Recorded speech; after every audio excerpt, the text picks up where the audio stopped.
Hi, this is Kevin Cook. Thanks for coming back to Heavy Construction Equipment Podcast. In this episode, we're going to talk about how to operate a track loader. And again, this episode has been sponsored by me. Are you looking for good, used quality equipment? Then come to my website at www.heavyequipmentguy.com or call me at 817-733-3799.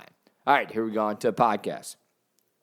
Operating any kind of heavy equipment is assumed to be a difficult task, and the construction companies believe no other than the experience, the lot that they have when it comes to working a track loader. This means that the newer person will get less exposure to it. Well, this is not the case though, as far as large construction companies are concerned. They prefer most experienced and inexperienced operators to work on track loaders. It is quite obvious that a company has to shell out more money for an experienced guy or gal than they have to pay for a newbie.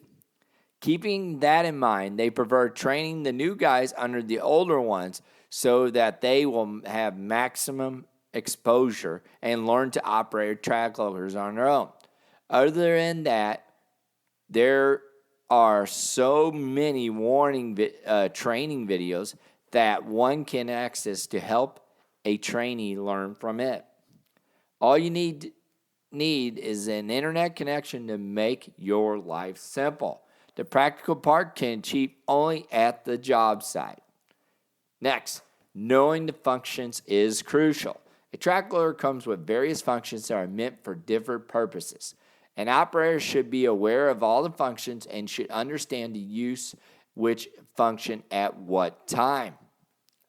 That is perhaps the most crucial part of his or her job. Every other switch or lever or joystick that can see inside the cab is there for a specific purpose, and it is important to know the different functions of these mechanisms. This is the first step to learn to operate a track loader. Next, move the bucket well before you begin your day. And, also check, before you even start the engine, check for any leaks. One should primarily start his or her day by checking if all functions of the machines are in order before they start it. So, start the engine, try to move the machine a bit, check if it's moving smoothly, or other than that, try to move the bucket using the levers inside the cabin. You will ideally not find the levers in a rough state, but the problem lies more on the execution part. You must have pressed the lever to move the bucket, but if it does not move, or it does not move at a very slow pace, you should keep this in consideration before you begin your day. Check everything out. Make sure it's working. Make sure your hydraulics are working. Also, check the brakes that are in good working order. Always check that. That's very important. Applying brakes after moving the loader at a medium speed. This will let you know the exact conditions of your brakes. And lastly, the undercarriage and the tracks are a very important component.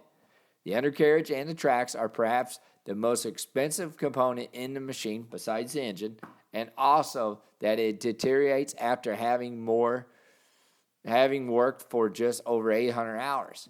When you are working in rough conditions like sand, the chances of a tracks to get ruined increase tremendously. This is something that you got to make note of while you are operating the machine. It is not a tough job to operate a loader. It is just that you got to keep a few things in consideration while you are working on it or with it. Again, if you got any questions, give me a jingle, 817-733-3799. Thank you, and God bless.